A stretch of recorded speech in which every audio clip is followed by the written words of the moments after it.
Hi, this is Michelle Purpura from OWTV. Today we got to interview Julie Otsuka about her book, The Buddha in the Attic. Take a look.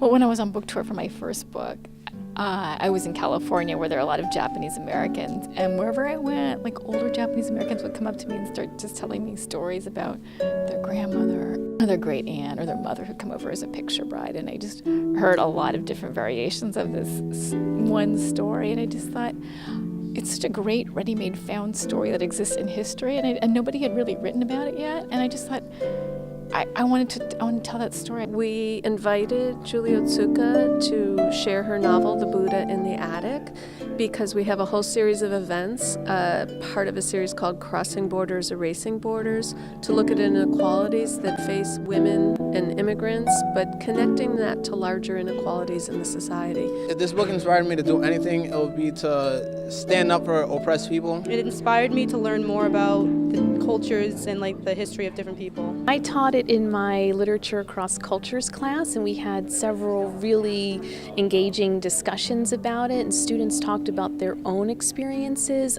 I think it was very inspirational and brought in for people who didn't know about human trafficking. This really brought it in that big perspective that other people didn't get to see.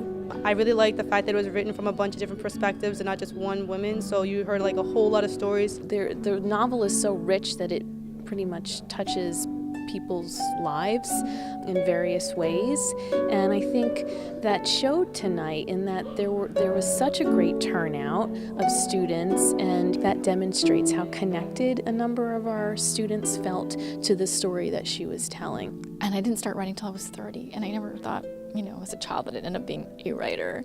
I mean, I love writing, I love words, I love language, I love rhythm and the sound of words. I feel like writing and reading is the ultimate act of empathy, right? You are you're putting yourself in somebody else's shoes, and all I want for a reader is just to enter the story. I offer nothing prescriptive. There's no take home that I want. I feel like a novel it's a different thing for each reader because each reader brings to it her or his own experience.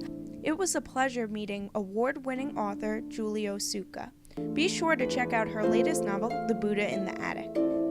Until next time, this is Michelle Purpura reporting for OWTV.